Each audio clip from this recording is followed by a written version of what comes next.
This class is part of the Lessons in Tanya project.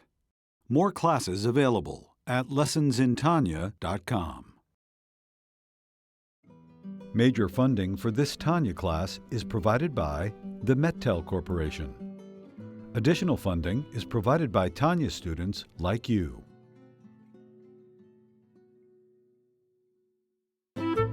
Lessons in Tanya. The Tanya of Rabbi Schneur Zalman of Liadi, taught by Rabbi Ben Zion Krasnianski. Tanya's text elucidated by Rabbi Yosef Weinberg.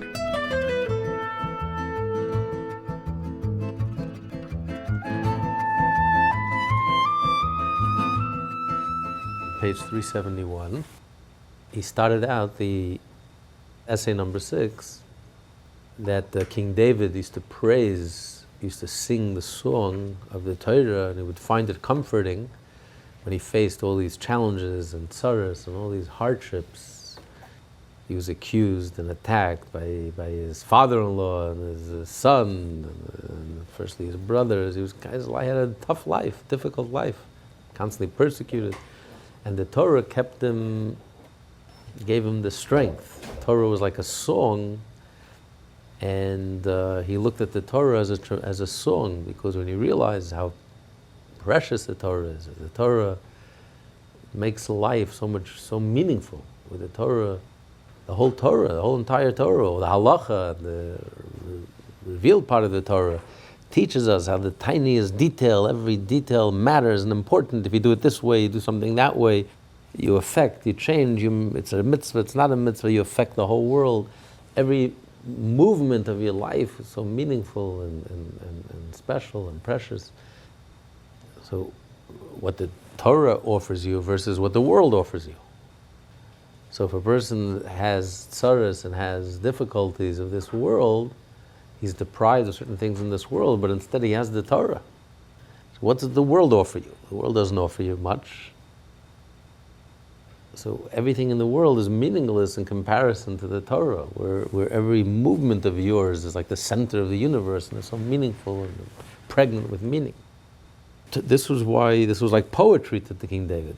The Torah caused him to soar, and his engagement in Torah and mastering the Torah gave him tremendous comfort, soothed his soul to face all these difficulties. But nevertheless, he was punished for that. And his punishment was, he forgot a halacha, he forgot an open halacha, which every 5-year-old cheder boy knows the halacha. It's in the Torah that a Kohen, the ark has to be carried by the priests. And instead, King David, when he restored the ark, when he brought the ark, wanted to bring it home to Jerusalem, he forgot this halacha and he had it brought by a wagon. And as a result, when the ark slipped off the wagon, Uzzah tried to grab hold of it, and he died. And King David just left the ark there. He didn't want to touch it afterwards, didn't want to move it. He was very upset by the whole thing, but the whole thing was a mistake, was an error, because he shouldn't have put the ark on the wagon in the first place. How could he forget such halacha? So the Talmud says in Tractate Saita, this was a punishment from Hashem because he called the Torah a song. Hashem says, you're calling the Torah a song? For that he was punished. But the question is, what do you mean? He called it for a song. It's praiseworthy. To find the Torah a song? How many religious Jews can be accused of the same thing? Feeling that the Torah is a song and it's poetry and your soul soars and you're excited by the code of Jewish law, and every detail shows you, every detail of your life is so meaningful. And that's a punishment. And the answer is, we started learning last week that the Alter Rebbe explains, because there's something much deeper to the Torah than the fact that the Torah is a song. It's not just that the Torah tells you that every detail,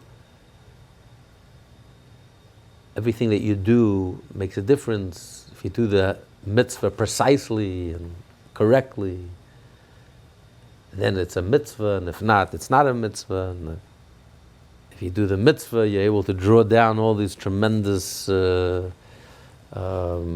energies and vitality and godly illuminations versus if not. But the truth is that it's not just the mitzvah, it's every step of your life, every decision that you make. Not only when you're doing a mitzvah, everything that you do in your life, you really should question yourself, ask yourself, what would the Torah say? What's the right thing? I have two choices in front of me. They're both kosher, they're both permitted. It's not an option of doing something kosher, not kosher, pure, impure. I'm going about my daily life, my career, my daily life. I have two choices in front of me. Both okay. But to ask yourself, what does the Torah really, what would Hashem really want? What would the Torah really want? In other words, your whole being becomes godly in a sense. It's not just Torah is compartmentalized. When you do something religious, then it's meaningful and it's powerful. I'm doing a mitzvah and I appreciate the mitzvah and I'm joyful. I don't feel it's a restriction. On the contrary, it's poetry to me. It's beautiful. It's music to my ear. It makes life so beautiful. You know, you can look at an orchestra and also look at it as very restricted. There's certain notes that have to be played, and the notes have to be precise. It could be a 100-piece orchestra, and it has to be perfect harmony. Otherwise, it's just noise and grinding to the ear. But when everything goes perfectly, it's music. Your soul can respond. So we're not talking about someone who looks at Torah as a bunch of restrictions and a burden and a pain. And you look at Torah properly, wow, it's majestic, it's beautiful. Look how harmonious it is. Look how beautiful it is. And it makes my life so beautiful. It makes my life so meaningful. And everything, it's so, your soul soars. That's wonderful, it's beautiful. But if it's limited to just religion, if it's limited to just when I'm doing Torah and mitzvot, there's something much deeper than that. Torah has to permeate my whole being. Just like Hashem is absolute, there is nothing other than Hashem, so too, my life also has to become connected with Hashem in an absolute way. And that's the ultimate theme behind the Torah. The ultimate theme behind the Torah is that Hashem desired that this world should be a home, a dwelling place for Hashem. Just like a person lives at home, you let your hair down, you're totally relaxed. Outside the home, you project a certain image. Everyone projects an image. Outside the home, you're a doctor, you're a lawyer, you're a teacher, you're this. It's a role that you play, a projection. It's an act that you act. It's a role you project. And you can be good at it. It can be 18 hours a day, and you've studied for it, and you've perfected. But then when you come home, the doors are closed, the windows, the shades are down. I'm at home. I feel at home. I don't have to act. I don't have to project. I am myself. So all of the worlds, the upper worlds, the higher worlds, are just a projection of Hashem. Where does Hashem feel at home? Where's Hashem's essence? Fully and totally revealed. Where does Hashem only feels at home in this world. And it's our mission in life to make this world into a dwelling place for Hashem. A home for Hashem. A place where he feels totally at home. Where his absolute essence is totally revealed. As is. With that absolute unity of Hashem is totally revealed. So in the deepest sense, that is really the whole theme of the Torah. The theme of the Torah is not just the religion, the 613 mitzvot. It takes up a lot of my time. But it's still a part of my life. I still have a private life. I still have most of my life. I'm not doing Torah mitzvot. Most of my life is your career, you're making a living, you're going about, you're eating, you're sleeping, you're drinking, you're interacting, you're socializing. Not every moment is Torah mitzvah. So Torah can't be compartmentalized. The Torah's theme of the Torah is to make this world a dwelling place for Hashem, which is an absolute reality. And if that's absolute reality, then that has to be my theme 24/7. Every fiber of my being, every bone of my body, whatever I'm doing, it's all about Hashem. So even I'm going about my daily life, I'm not doing anything religious, not religious, not an option, a choice, religious, not religious, kosher, not kosher, guilty, not guilty, obligated, not everything in my life, every moment I ask myself, is this what Hashem want? Is this connected with Hashem or not? So this is something that you only get from the internal aspect of the Torah. The external aspect of the Torah, you can go through your whole life learning Talmud, Halacha, going backwards and forwards, Mishnayos and Rambam and Torah and Shulchan Aruch and Alter Rebbe and all. And you're leading a totally religious life and you love your Yiddishkeit and it's like a song to you and it's not a burden, you love it and your soul soars and it's soothing and it's comforting. But it's limited. It's just the external. When you learn the internal part of the Torah, Chassidus, you start learning what is the theme, what is the purpose behind the whole Torah mitzvah. It's to make a dwelling place for Hashem. So it's not just limited to the moments when I'm doing a mitzvah or when I'm sitting in front of a Gemara. It's every moment of my life. It's whatever I'm doing. Hashem is absolute. There isn't a moment, there isn't an aspect of my life, there isn't a detail, it's not part of it. But this is the essence of the Torah. This is the inner part of the Torah, which reflects Hashem's essence, which reflects Hashem's absolute essence. Someone once visited a prominent Rosh Yeshiva, head of the yeshiva. I forget the details. Maybe it was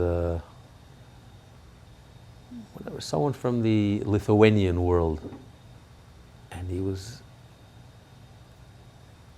telling this chassid that although he respects the Rebbe tremendously, but Lubavitcher Rebbe, but the difficulties they have, and the problems they have with the Rebbe is that he doesn't consult with anyone. He just does everything on his own. He comes out with all these beautiful campaigns. The Jews should put on tefillin, and every Jewish woman should light a candle, and all these. It's wonderful projects, but it would be nice if he consulted with all the Jewish greats. He's like a one-man show. And the second problem he has is that to him, it seems like the whole Judaism is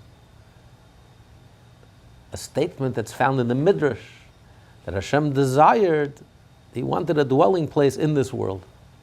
And that's the whole theme of everything that we're doing. The whole Yiddishkeit became a Midrash.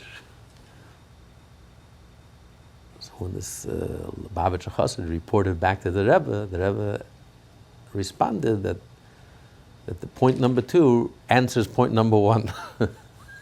The reason why he doesn't consult with anyone is precisely because they have no clue what Yiddishkeit is.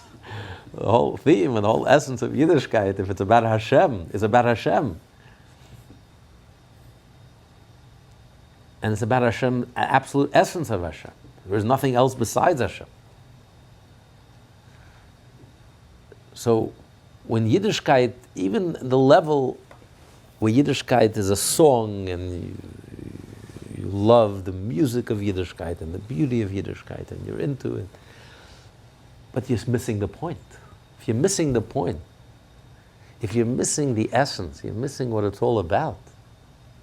The focus is about Hashem. It's not Yiddishkeit makes my life meaningful and tells me how everything I do is important and everything that every movement of mine matters and everything makes such a huge difference and it changes the whole universe and it's all about you. That's the external part of the Torah. But the Torah, the inner part of the Torah, the focus is on Hashem. It's not about us. It's not about you. It's not about your perfection. It's about Hashem. What Hashem desired. The truth, the absolute truth and core and essence of Hashem, there's nothing else besides Hashem. And that's reflected in my life. That becomes the theme of everything that I'm doing. I'm doing a mitzvah because I'm taking something physical and making it a dwelling place for Hashem. And that's true of everything that I do. I'm plugged in and connected with that when I'm standing in the office, when I'm standing at the water cooler 24/7, when I'm eating and drinking and sleeping and going about my business and my social life. There isn't a single aspect of my life that's not permeated through and through 100% with Hashem. There's nothing else. It's not compartmentalized, it's an absolute essence, but that you only get from the inner part of the Torah. So a person who's just focused and concentrated, when one is just focused and concentrated on the external part of the Torah, as lofty and as great and as inspiring and as poetic and as beautiful as it may be, you're missing the point. And for that, the punishment is you can even forget an open halacha.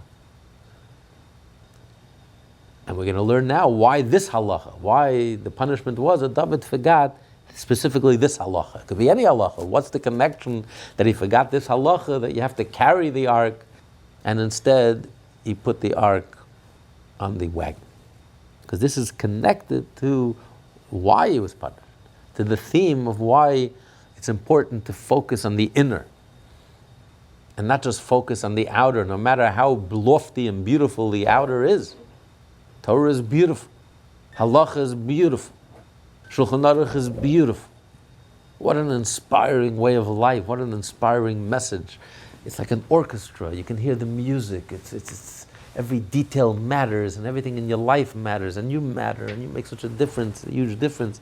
It's so empowering. It's so beautiful. But when you're missing the point, you have to have your eye on the ball. You're missing the point. You're not studying the inner parts of the Torah. You're not studying the Tanya. You're not studying Chassidus. You're not studying the wellspring of the Baal Shem Tov.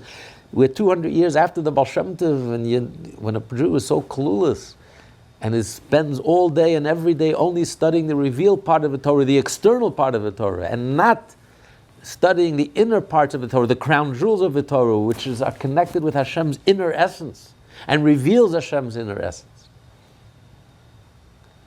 then it's a punishment. Then the Jew is only studying the external part of the Torah. It's a punishment. You're missing the point. You're forgetting what this is all about. And this is critical. This is essential. David was a representative of the Jewish people. So it wasn't just a punishment for David. Just like when we read the Tehillim, David wrote for the entire Jewish people. So whatever happened to David, king of Israel, is a message for every single Jew. David was the head of the Jewish Supreme Court. He was the sixth in line of the transmission of the whole entire oral Torah. He was the only king, and not only was he a king, but he was also the leader of the Jewish Supreme Court. His whole life was Torah. And yet he was punished because he focused on the external part of the Torah rather than focusing more on the internal part of the Torah. The external part of the Torah, where the Torah imposes itself on the world. The Torah is in conflict with the world. And the Torah overwhelms the world, and the Torah vanquishes and defeats the world. David was a warrior, and the Torah imposes its will on the world. Versus the ultimate goal is to transform the world, where the world becomes a dwelling place for Hashem, where the person, every fiber of your being, every body become completely connected and one with Hashem. This can only happen through the studying of the inner parts of the Torah, studying Chassidus. So as much as a Jew focuses on the halacha And we're obligated to study the 613 mitzvot with all the details and all the halachot, like we learned earlier in great length, how critical and crucial and essential it is. But at the same time, it is critical and crucial and essential that a Jew should focus and study and spend time and engage in the inner parts of the Torah, in depth, in the inner parts of the Torah, which connect us with the inner parts of Hashem, the core and essence of Hashem. And then and only then could we accomplish our mission in life, to transform this world into a Torah world, an inner transformation, a core transformation. And then it's also a gentle transformation. You don't have to break the world. You don't have to... It's a total transformation. Page 371, Jeff, the hence, the third paragraph. Hence the internal aspect of the Torah too, which is wholly united with Hashem, is not at all to be lauded as being the animating force of all the worlds. For relative to the internal aspect of the Torah, they are reckoned as nothingness itself. In this inward aspect of the Torah there can be no mortal heartfelt joy and delight, but rather, in a manner of speaking, the heartfelt joy and pleasure of the King, the Holy One, blessed be He who delights in it. For only Hashem understands its way, and knows its station and quality, through His self-knowledge, as it were, knowing Himself as He also knows the Torah, that is entirely one with Him. This, however, is concealed from all mortal eyes. So the focus can be in what the Torah does for me and how meaningful my life is, and the poetry and the music and the beautiful the singing and the soaring of my soul. The focus is on Hashem. This is divine, this is godly, this is Hashem. The Torah reflects Hashem, is unified with Hashem, and reflects that truth and reality that all there is Hashem. So I'm not thinking about me, I'm thinking about Hashem's purpose is being fulfilled. What is Hashem's purpose? What does Hashem need? What's the theme? What's the point? What's the purpose? What pleasure does the mitzvah have for Hashem? And that's the difference between, it's like you have will and you have pleasure. They're both inseparable. But one is like the back, the external, and one is the front, the internal. The back is uniform. Look at a person's back, it's uniform. The face is, everything is unique. There's the eyes, and there's the ears, and there's the nose, and there's the mouth, and every part of the face is unique. A different faculty, a different ability, a different that's like a difference between will and pleasure. Will is uniform. Why is something precious to me? Because I want it. So whatever I want, it's important to me because I want it. It's self-expression. It's because I desire it. That's why it's important to me. It doesn't matter.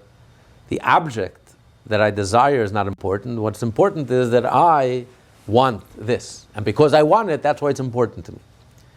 So the desire is the same. I desire this, I desire that. It's because I desire it, and that's why I desire it. So therefore, it's uniform. Pleasure, however, is very unique. Everything has its own pleasure. Everything stirs my soul in a unique way. We look in the eyes. There's so many different pleasures within the eye, within sight. I can see this. This gives me pleasure, and I see something else that gives me pleasure. Is almost an infinite variety of pleasures just in sight. And then there's the unique pleasure of hearing. You hear music, you hear a nice speech. There's so many different pleasures, an infinite variety of music and musical instruments, and everyone gives you a different pleasure, and everyone touches your soul in a different way and strikes you in a different way, in a unique way. And then you have different pleasures of sense, aromas. This aroma, that aroma, it's a whole universe of scents, and each scent is different. Each one touches you a different way. It's very powerful. You can even heal with the power of sense, aroma. The incense in the temple, sense, powerful. And then you have pleasure in speech,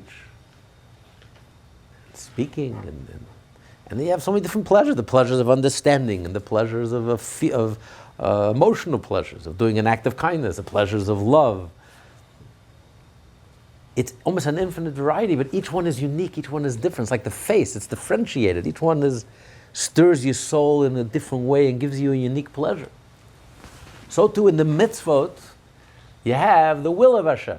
All the mitzvot share in common is that this is the will of Hashem. This is what Hashem desires, and that's why it's important, and that's why I do the mitzvah, because this is what Hashem wants.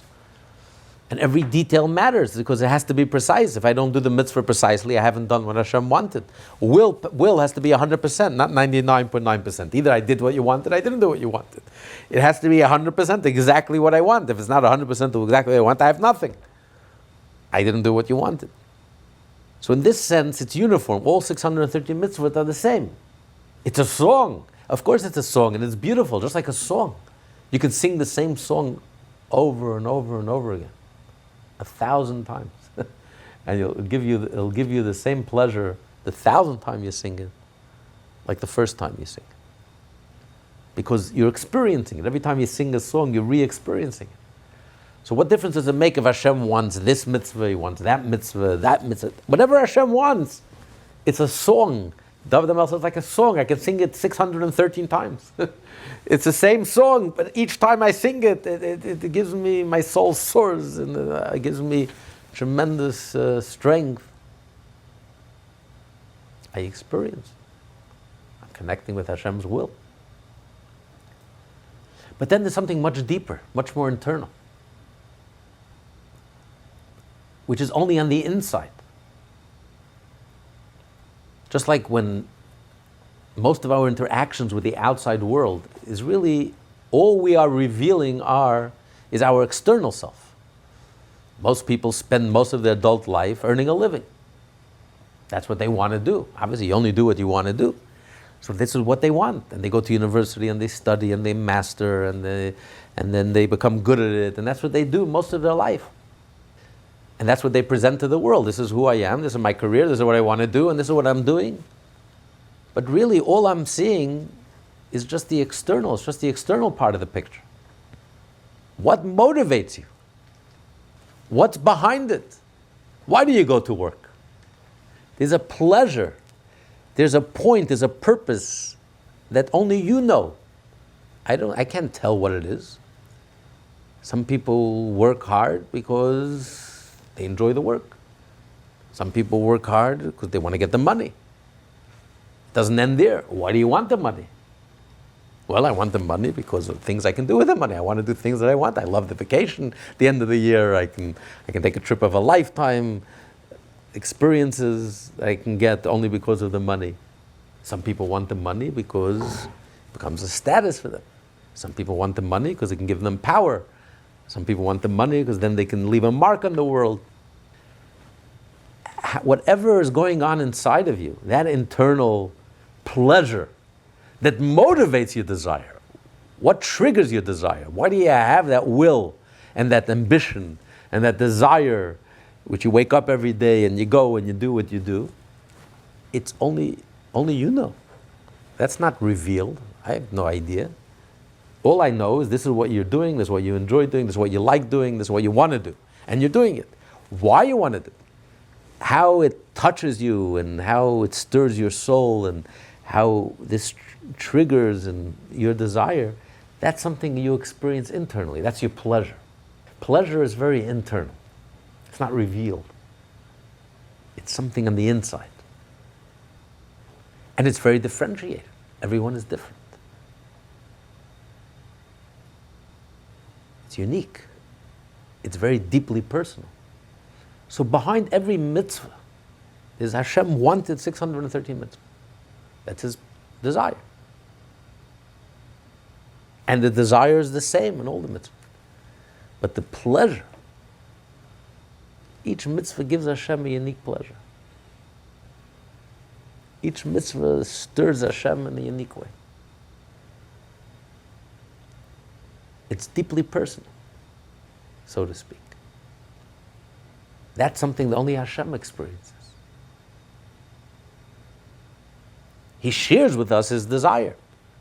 He reveals to us his desire. That's the part that could be revealed. The external could be revealed. The back could be revealed. Like Hashem tells Moshe, you can only see my back. You can't see my face. My face, my back, I can reveal to you. I can reveal to you what I want. And I can spell it out. These are the 613 mitzvot. This is my desire. This is what I want. And it's spelled out in great detail. But the internal, the personal, the deeply personal, the pleasure that Hashem has, which is why he wants it in the first place, that Hashem says that I can't share with you. That you can't see my face. That's the internal part of the Torah. That's the part of the Torah which is beyond our comprehension, beyond our grasp. Moshe revealed the external part of the Torah. That's what Moshe could reveal. He gave us the 613 mitzvot. He gave us the Torah, the written Torah, and the oral Torah. That's the part that could be revealed. That's revelation. But the internal, the way Hashem experiences it on the inside, the pleasure, so to speak, that motivated Hashem to desire the 613 mitzvot. And each mitzvah is unique, and each mitzvah has its own, stirs Hashem in a unique way. This Hashem can't reveal. It's only Hashem experiences. But that's the inner part of the Torah. It's also in the Torah. But that's the crown jewels of the Torah. That's the inner part of the Torah. That's the part of the Torah that the Torah is referred to as Hashem's plaything. This is Hashem's pleasure. Hashem studies Torah. Hashem is engaged in the Torah. Because this is Hashem's plaything. This is Hashem's pleasure. This is what Hashem learns and is engaged in. But that part of the Torah is hidden, is concealed. It's the innermost part of the Torah. It's the part of the Torah that's one and inseparable from Hashem, and that reveals Hashem. And that's beyond human comprehension, beyond human grasp. But that's the part that the Jew should be focused on.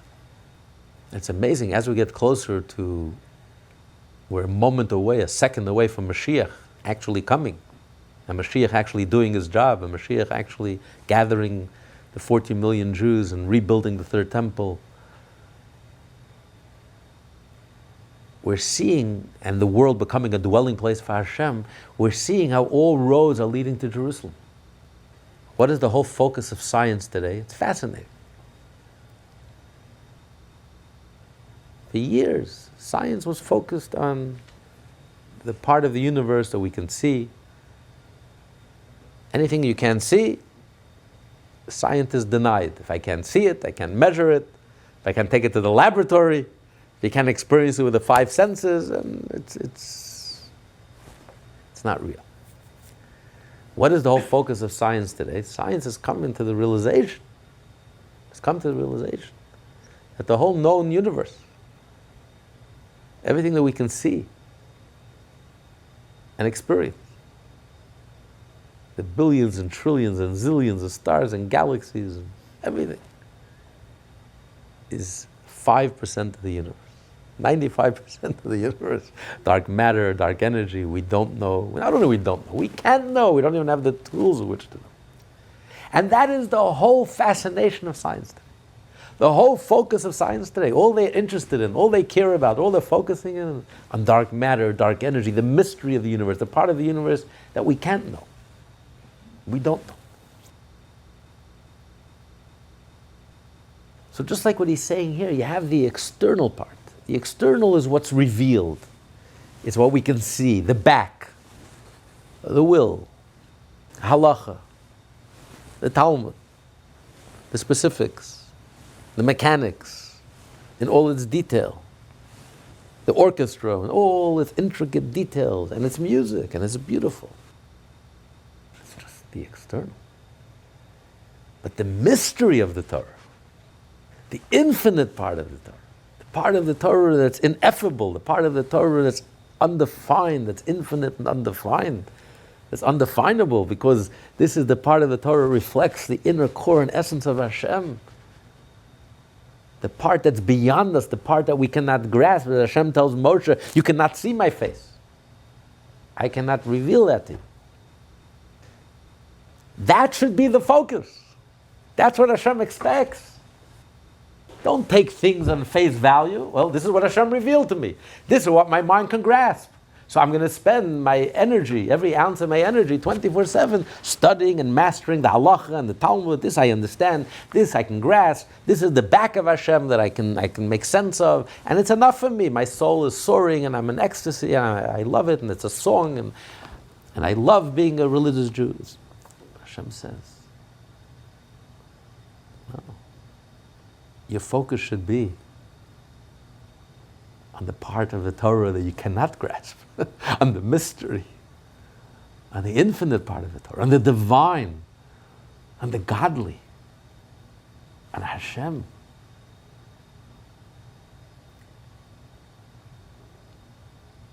And a Jew only focuses on like the 5% that could be known,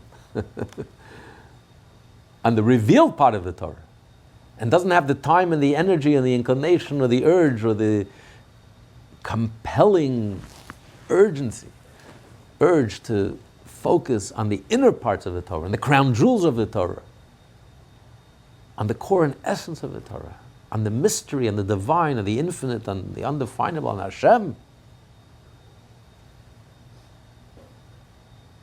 he deserves to be punished.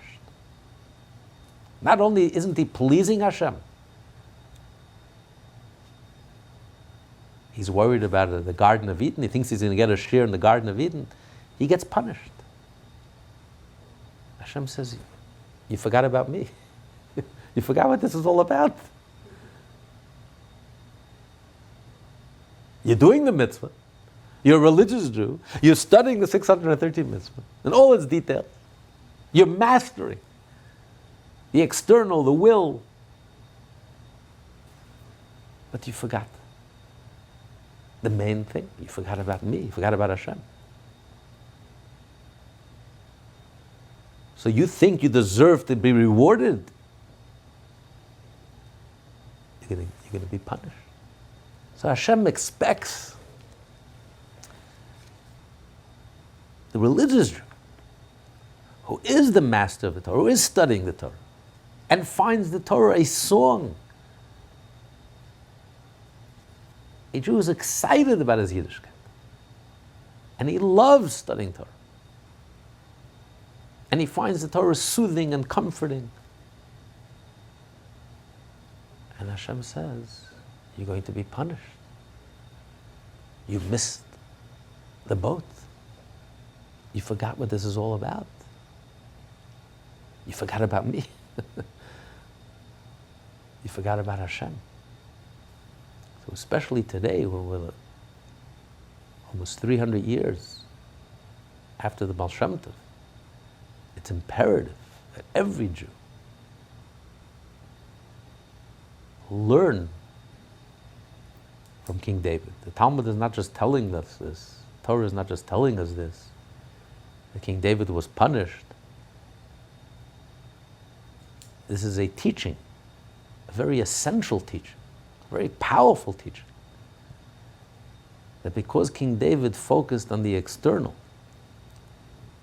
on the will of Hashem, instead of focusing on the pleasure of Hashem, the inner part of Hashem, the inner part, the pleasures of the Torah, the crown jewels of the Torah, the part of the Torah which delights Hashem, which Hashem finds delightful. Not only that we find delightful, that Hashem finds delightful. This is what's expected of us. This is what Hashem demands of us. This is what Hashem expects of us. We have to have our eyes on the ball. We have to be focused on the main thing, on the point, the innermost point, the innermost truth. So a person who's living a life without any content, Hashem doesn't have, you can't have too much complaints against them. But a person, we're talking about a person who's living a meaningful life, a life filled with content. That's when the danger arises. You can get lost. You can get distracted. A Jew is not going to get distracted with nonsense. But we're talking about a Jew who's engaged in the holiest things. And he calls the Torah a song. It's beautiful. but it's a distraction. If it causes you to forget the main event, it causes you to forget what this is all about. So the point is, Hashem wants that the back and the front should become one and inseparable.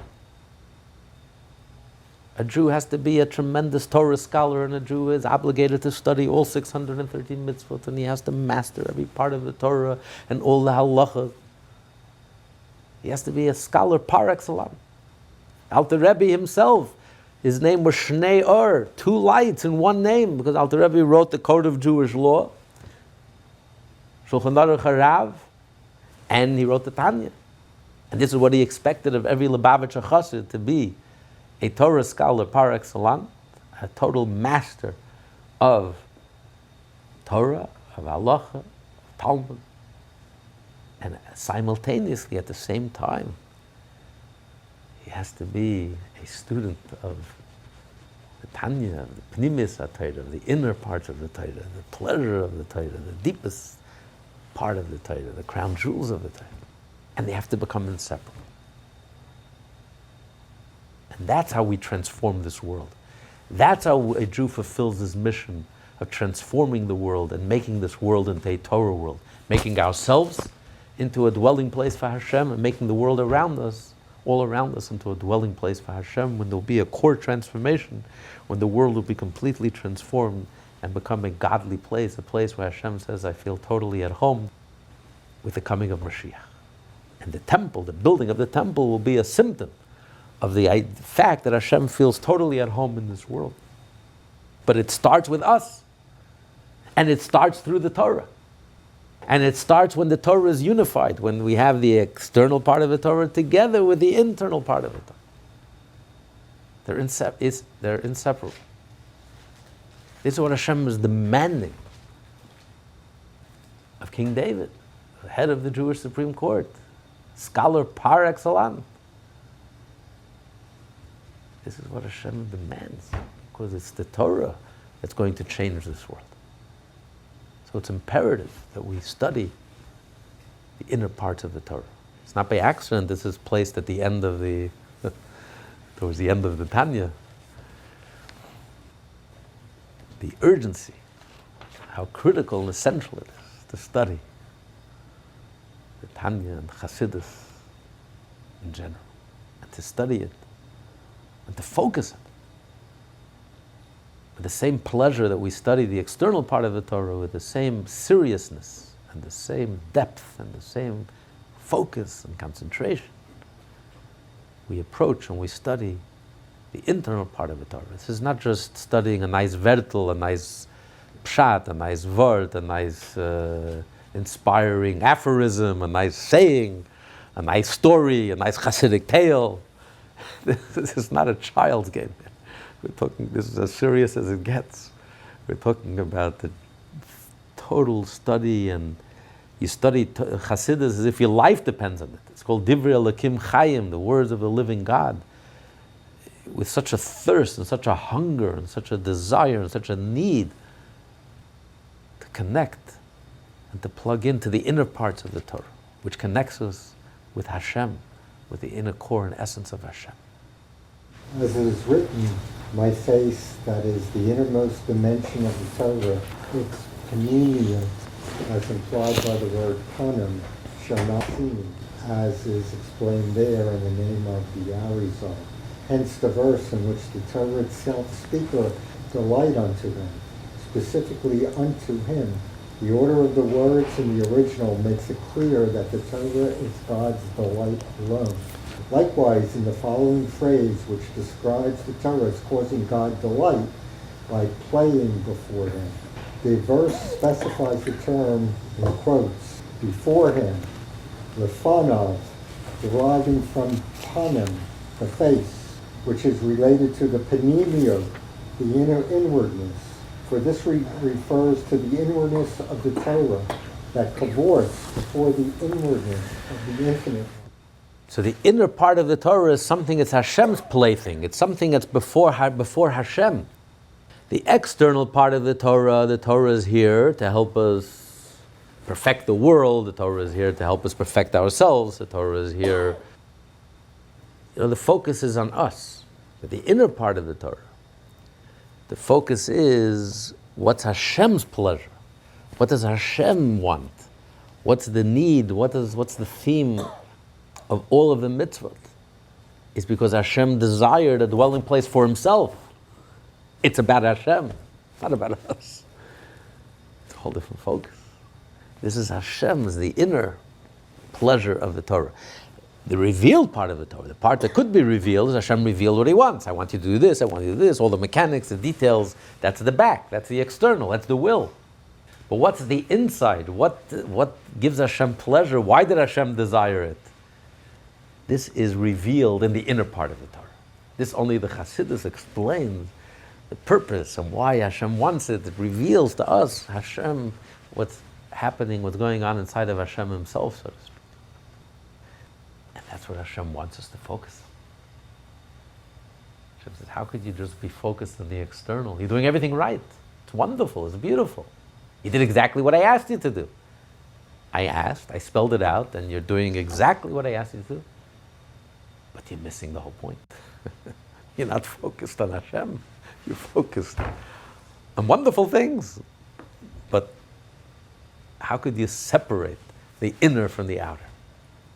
The Alter Rebbe will now explain that this sublime level of Torah in which God alone delights descends to nurture the souls of the Jewish people. For this reason, the Midrash calls the Torah Uman, craftsman, one who skillfully nurtures a young child. Concerning this innermost level of the Torah, it is written, quote, I was by him, Aman, one who is nurtured, end quote, and Midrash comments, do not read Aman, but Uman, one who nurtures. It reads simply that the Torah is nurtured by Hashem. The Medrash says it's not Amun, but Uman. It's the Torah that nurtures us. The Torah nurtures the Jewish neshama. So there's a part of the Torah that nurtures the world. But the part of the Torah that nurtures the Jewish neshama, this is the inner part of the Torah. This sublime and innermost level of the Torah descends to nurture Jewish souls, inasmuch as they transcend the world. The world, however, is vitalized not by this level of the Torah, but by its externality. So the Torah, in a way, is like the interface between Hashem and the world. As the Zohar says, Hashem looked into the Torah and he creates the world. The world is... everything that's in the world is first created in the Torah. Hashem said there should be light in the Torah, and then there was light.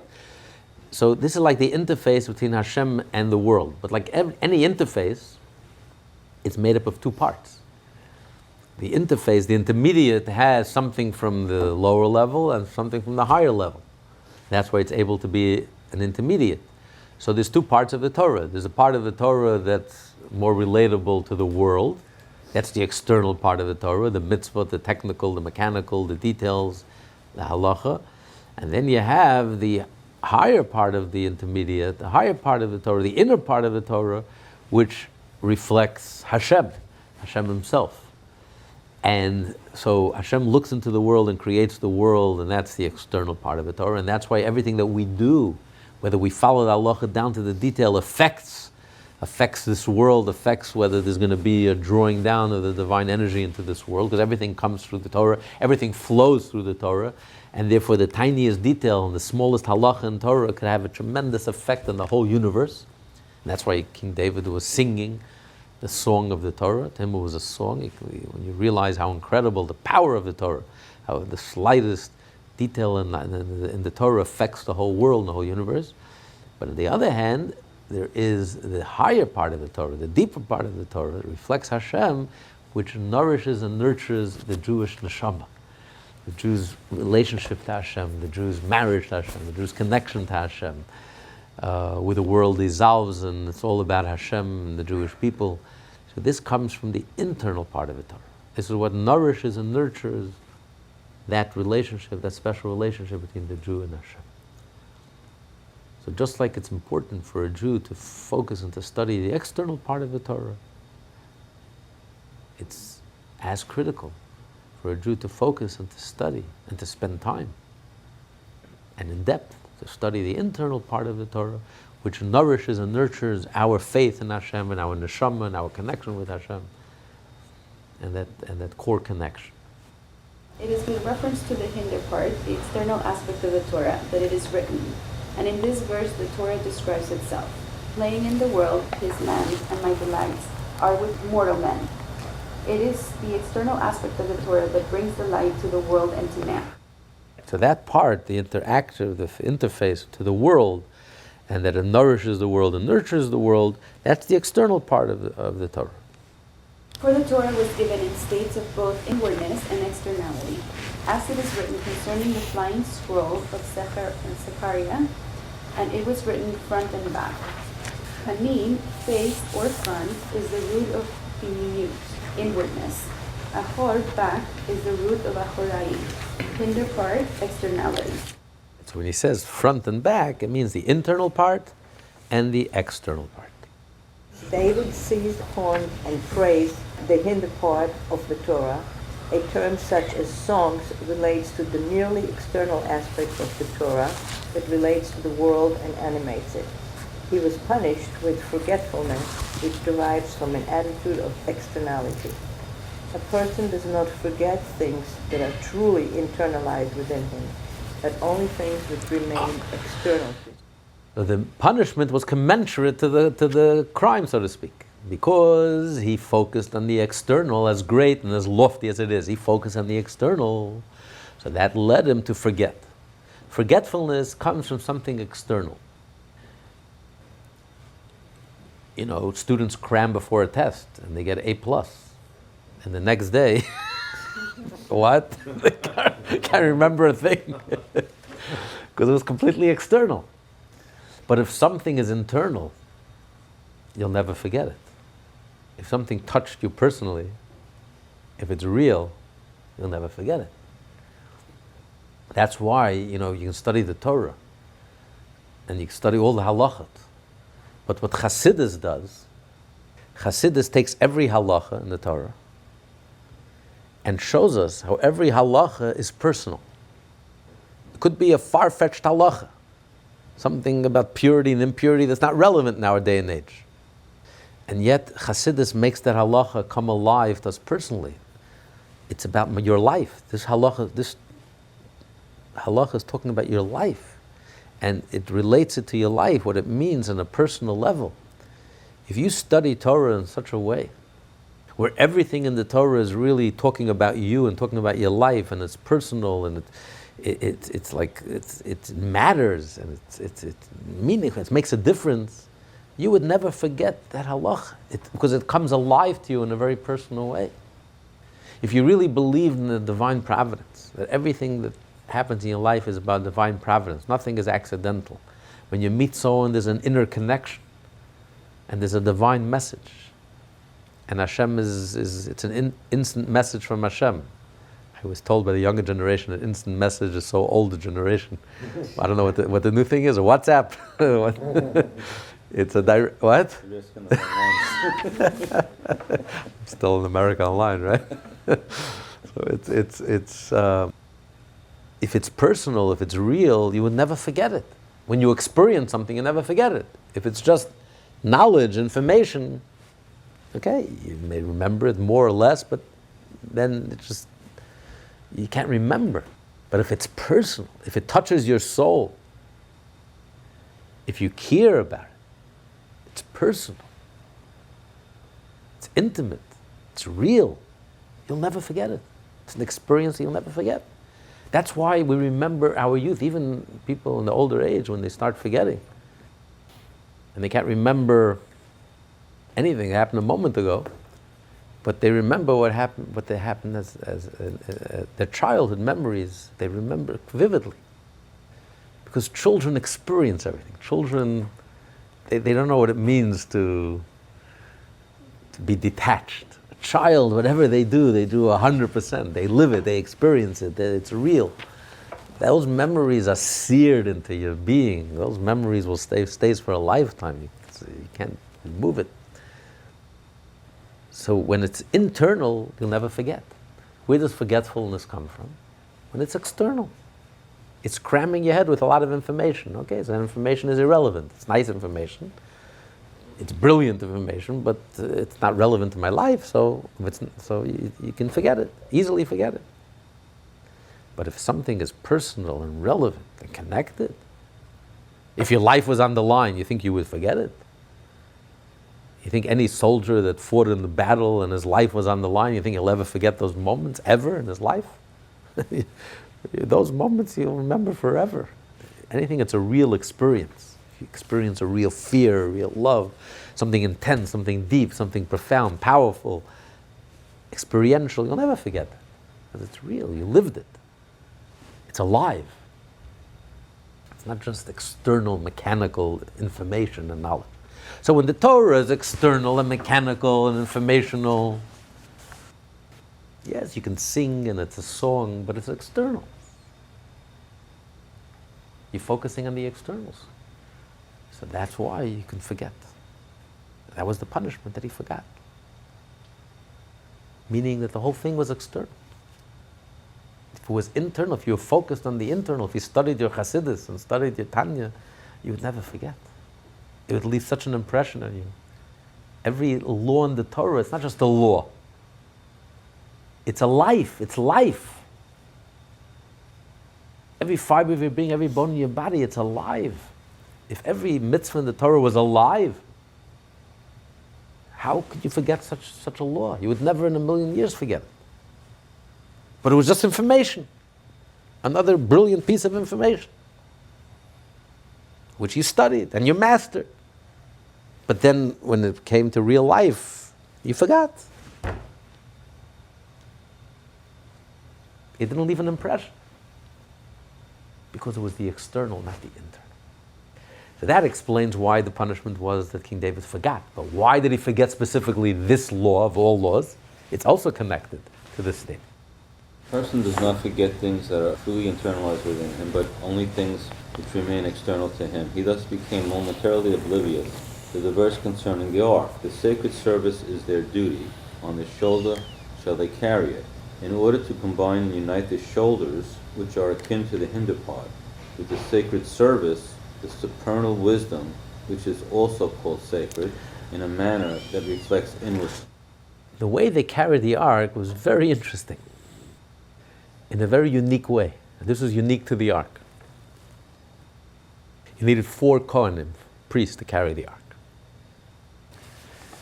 You had the 2 poles, and you had one at each end of the pole. But the Kohanim, all 4 were facing each other.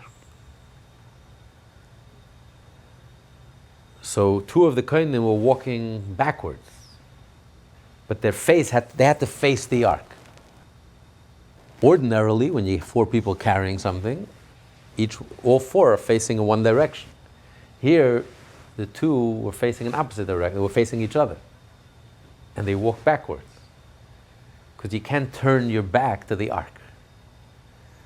The ark was surrounded by 4 faces, 4 Kohanim facing the ark.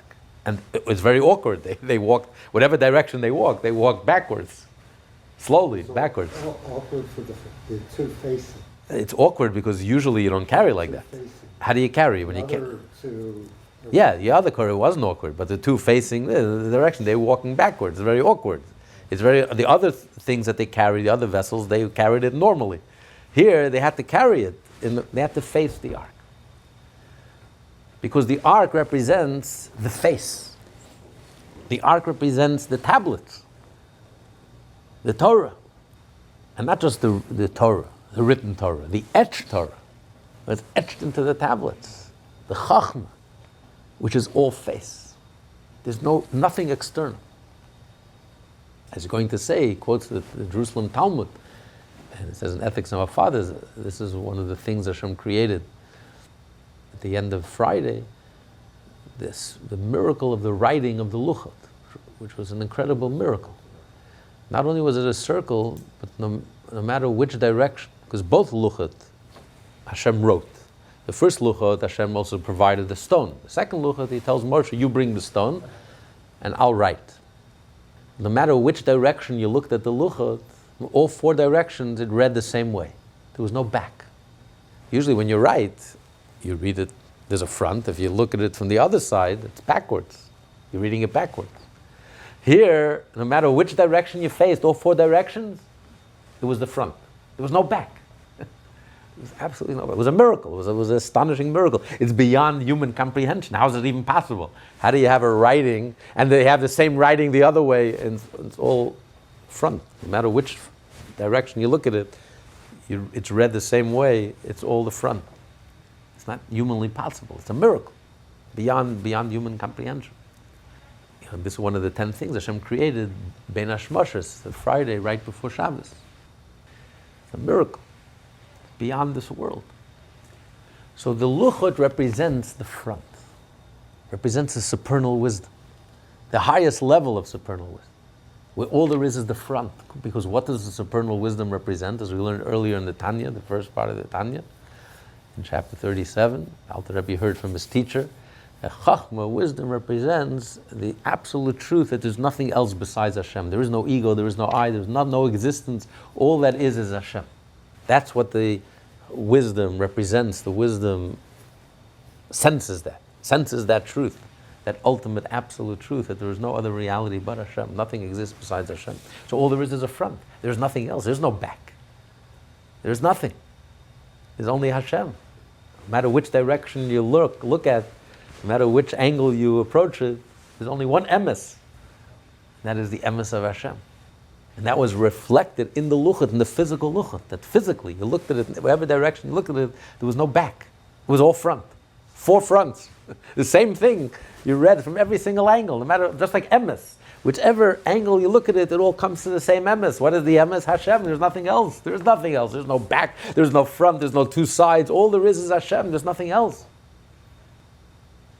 And that's what the truth of the luch is. The purpose is that truth should permeate the world. That there is nothing else besides Hashem, period.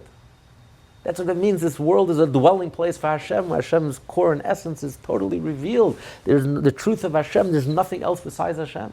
If there's nothing else besides Hashem, that means that 24/7, my whole life is Hashem. Not only when I'm doing something religious or studying Torah, doing a mitzvah, 24/7, whatever I'm doing, it's permeated with that absolute truth, and all there is Hashem.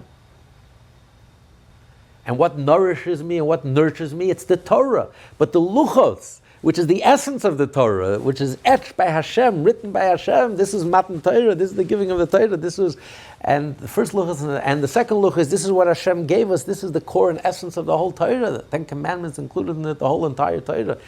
That's the whole theme of the Torah.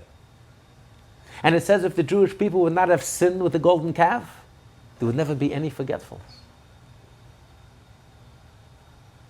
Because they would have absorbed and received the Torah the way it was meant to be. And if they would have received the Torah the way it was meant to be, their whole life would be only a face, there's no back. Their whole life would be facing Hashem, there is no back. All there is Hashem. And had they not sinned with the golden calf, what would have happened? Moshe would come down the mountain, they would go straight to Mashiach.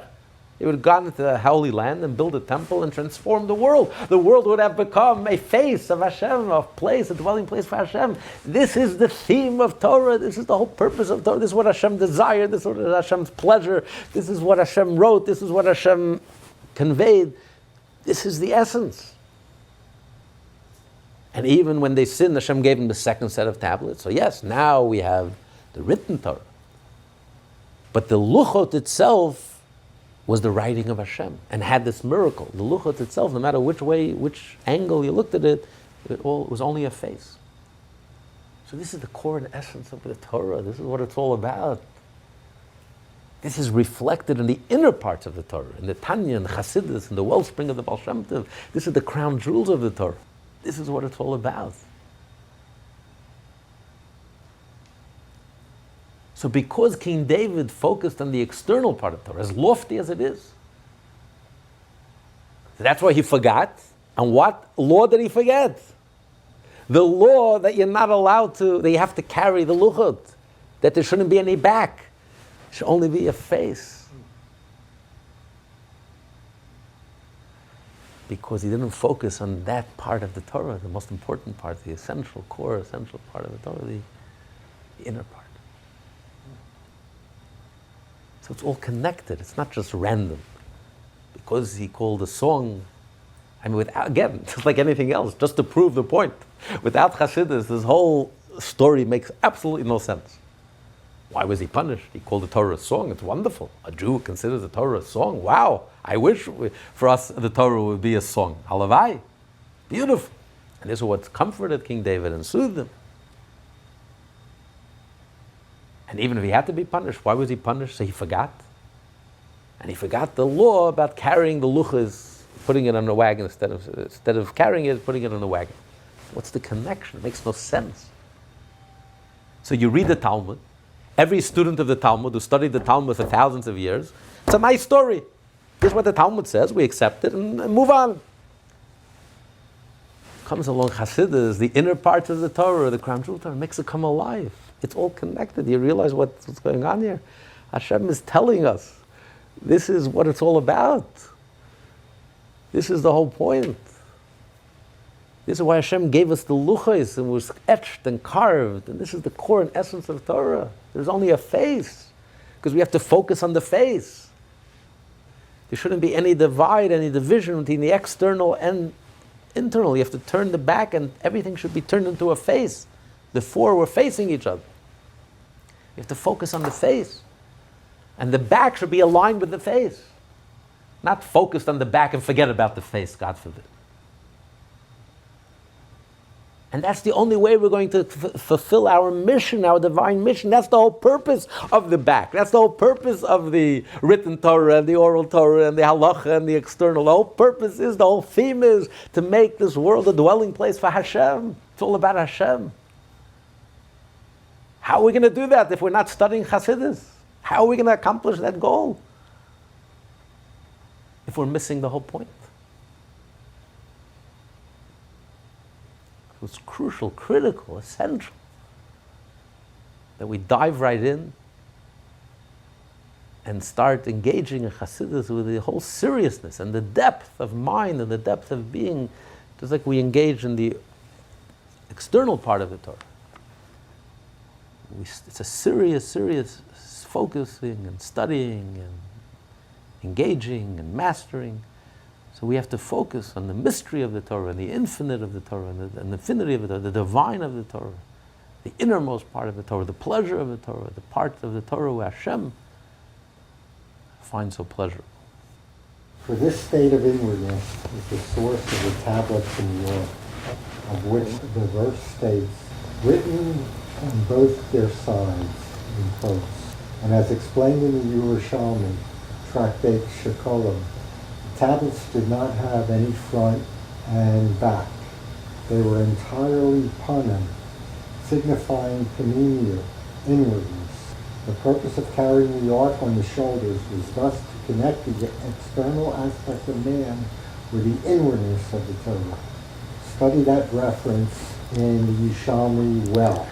So the whole purpose is to connect the external with the internal. And that's exactly what Alter Rebbe just did here in this essay.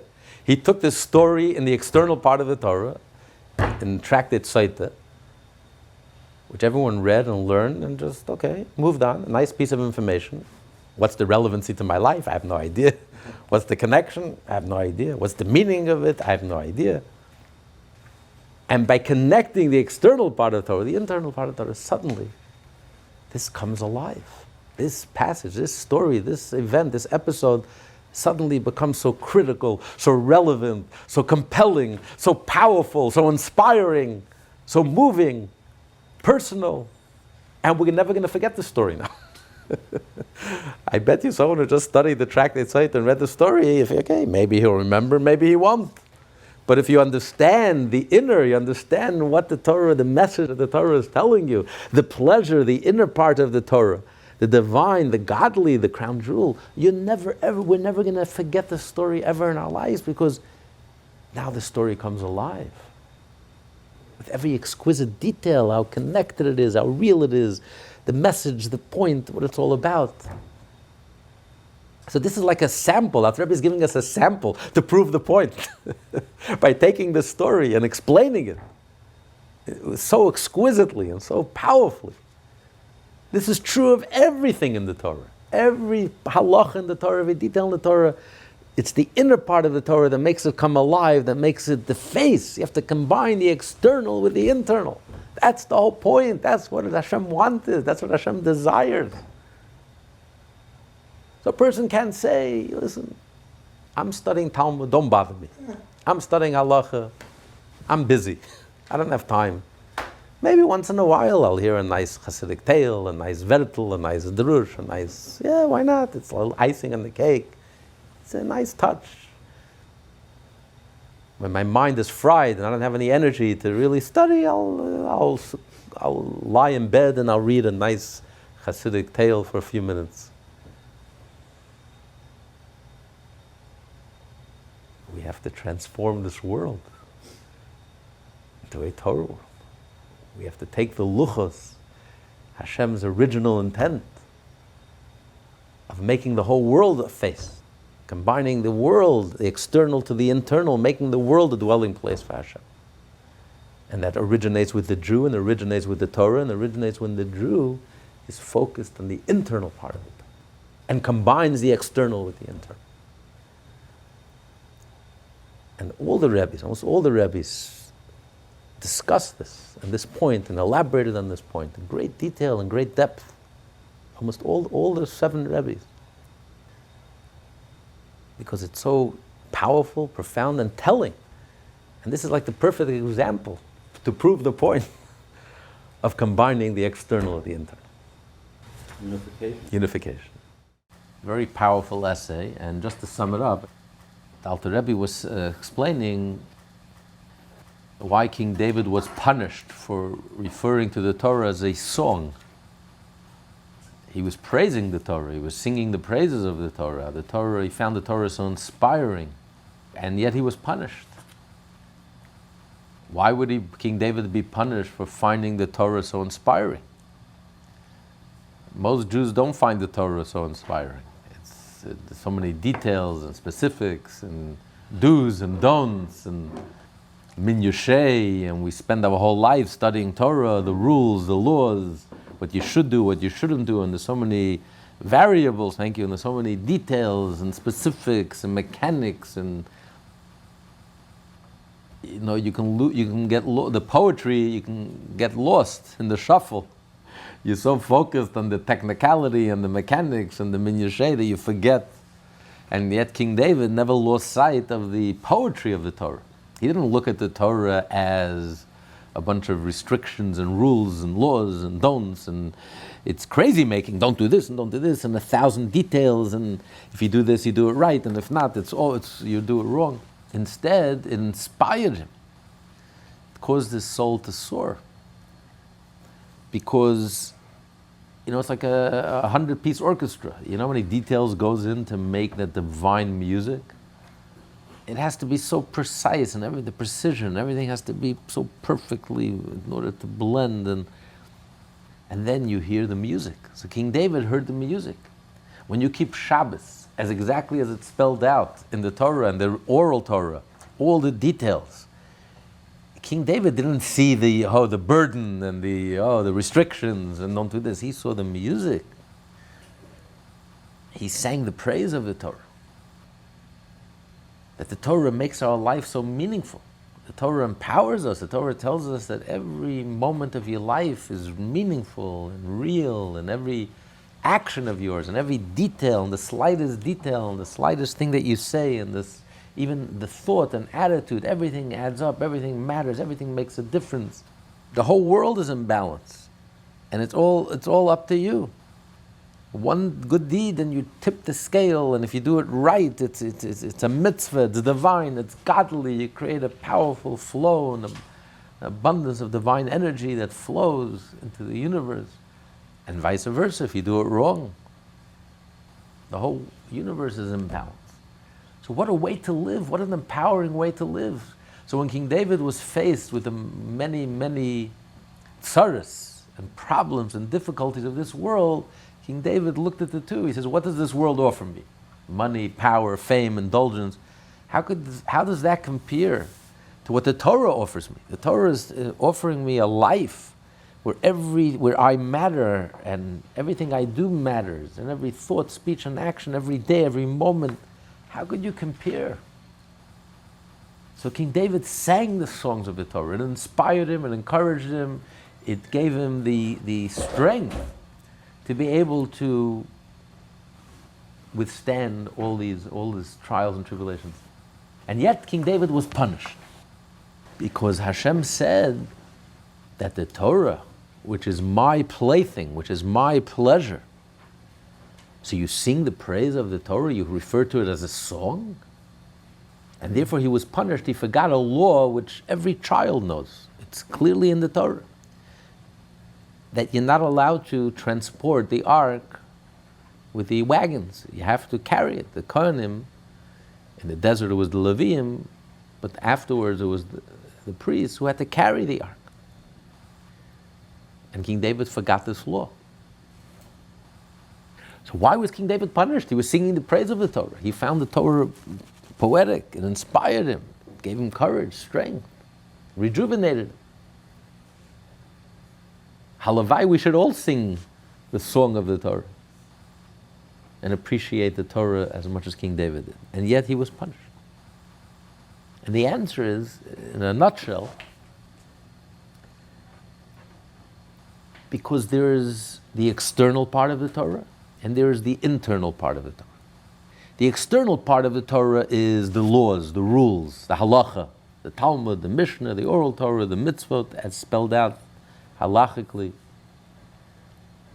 But then you have the inner part of the Torah.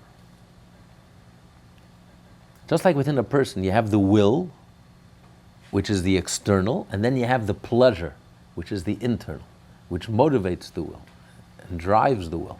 Why do I desire it? Because I have a pleasure. The pleasure is what's on the inside. The will is what's on the outside.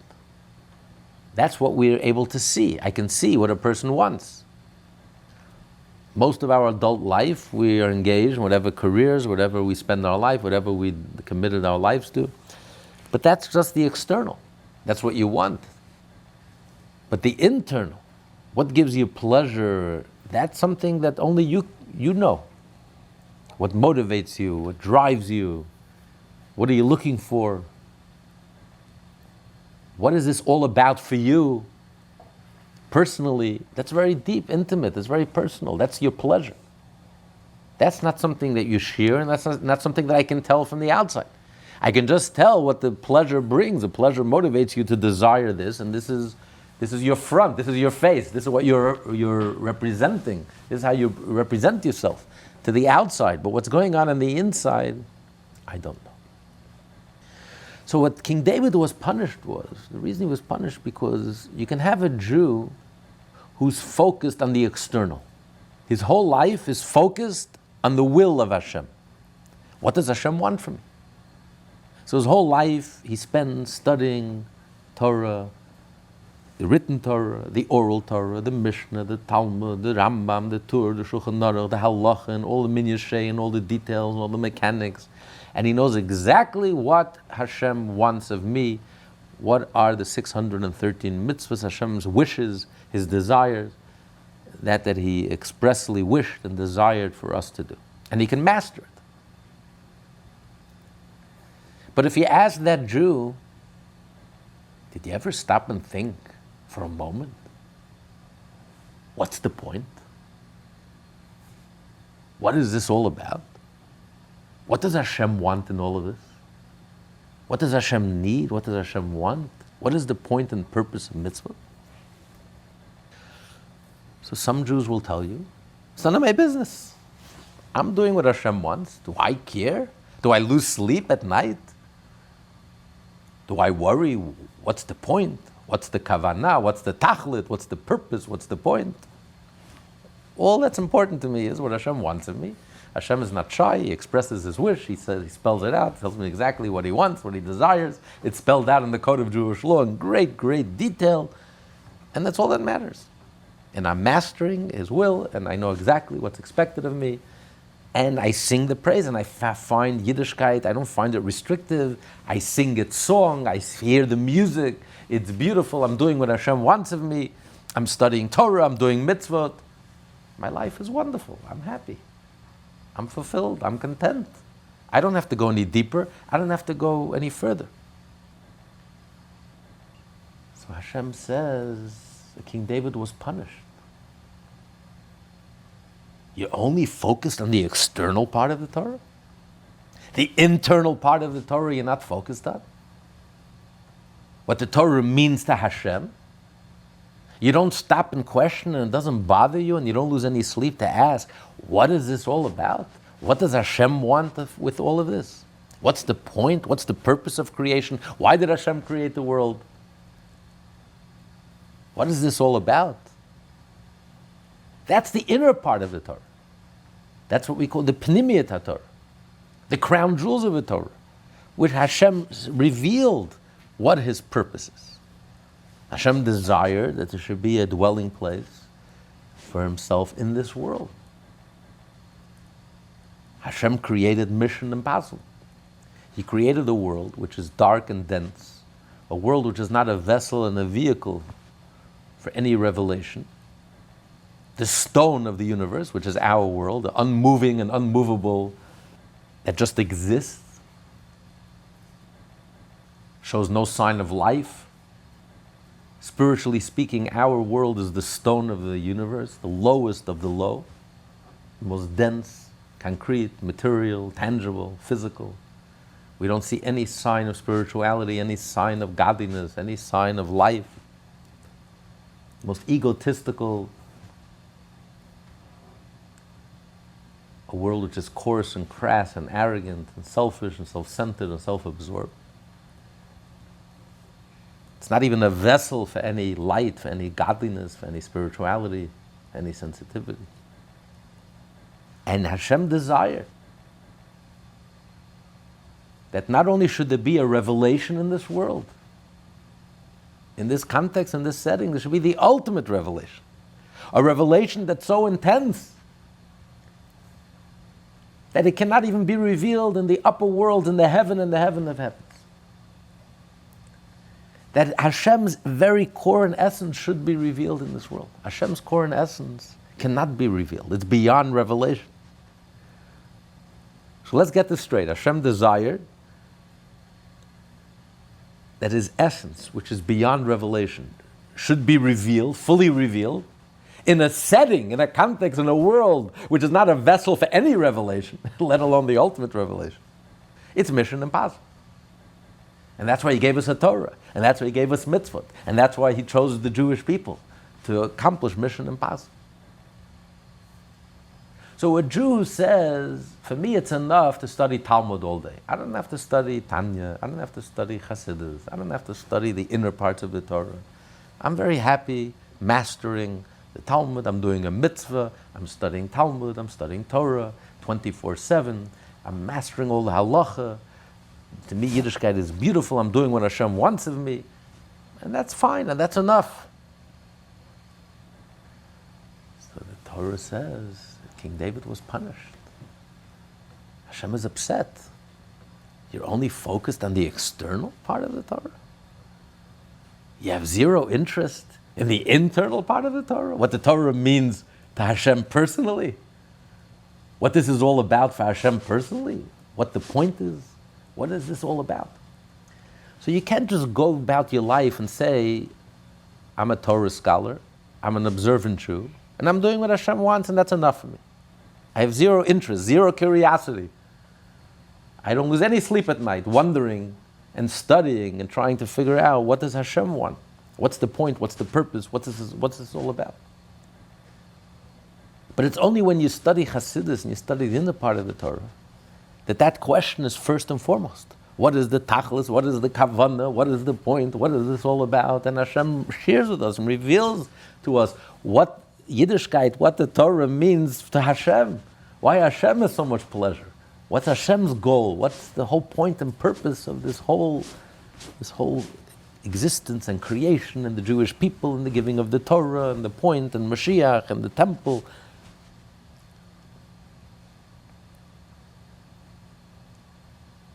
And that's why he forgot.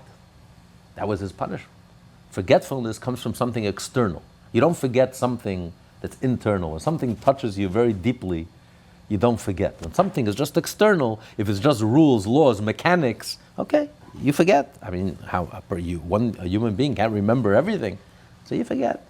But if every part of Torah, if you're connected to the inner part of the Torah, the part of the Torah that makes every part of Torah relevant to you personally, and you connect with it in the most intimate way, it's unforgettable. You won't be able to forget. And which law did he forget? The law that you have to carry the ark which contains the luchot, where the Torah was etched, where there was no back, it was all front. Miraculously, whichever side you read the tablets, it was as if you were reading it from the front, there was no back. And how did they carry the ark? The four priests, they had to be facing each other, which is unusual. How do you walk if they're facing each other? Two of them had to walk like backwards. Because there's no back. The written Torah has a front and a back. But the Torah that's etched into the luchos, which was carried in the ark, there was no back. It was all of it was the face, representing the core, the essence of the Torah, the face of the Torah, the inner part of the Torah. So this was the message that Hashem was telling David. You have to stay focused on the inner part of the Torah, where there's no forgetfulness. We're always focused on what the Torah means to Hashem, the way Hashem is learning the Torah, the way Hashem is enjoying the Torah, and finds pleasure in the Torah. What motivates his will. And this is one of the last essays because it crystallizes for us how key and essential it is to be focused on the inner part of the Torah. It's not enough just to study the external part of the Torah, but the two parts of the Torah have to become seamless. We have to learn the Torah, we have to master the Torah, we have to be the scholar. Like the Alter Rebbe himself was the master of the revealed part of the Torah. His name was Shneir, two lights in one name. He was the master of the external part of the Torah. He wrote the Code of Jewish Law, and he was the master of the inner parts of the Torah. And the two were seamless. Every part of Torah has its inner counterpart. Every external halacha has its internal counterpart. How it relates to us personally, what it means, how we connect with it, what's the inner meaning, what's it all about, how it relates to real life. So a Torah that's divorced from real life, a Torah which is just mechanics and rules and laws and details, that's very superficial. The Torah has to come alive. Where's the life? Where's the pleasure? What's the relevance? What's the connection? That you only get when you study Torah, where Hashem learns Torah, from the inside out. Hashem's pleasure, and that's the inner part of the Torah. This class is part of the Lessons in Tanya project. More classes available at lessonsintanya.com.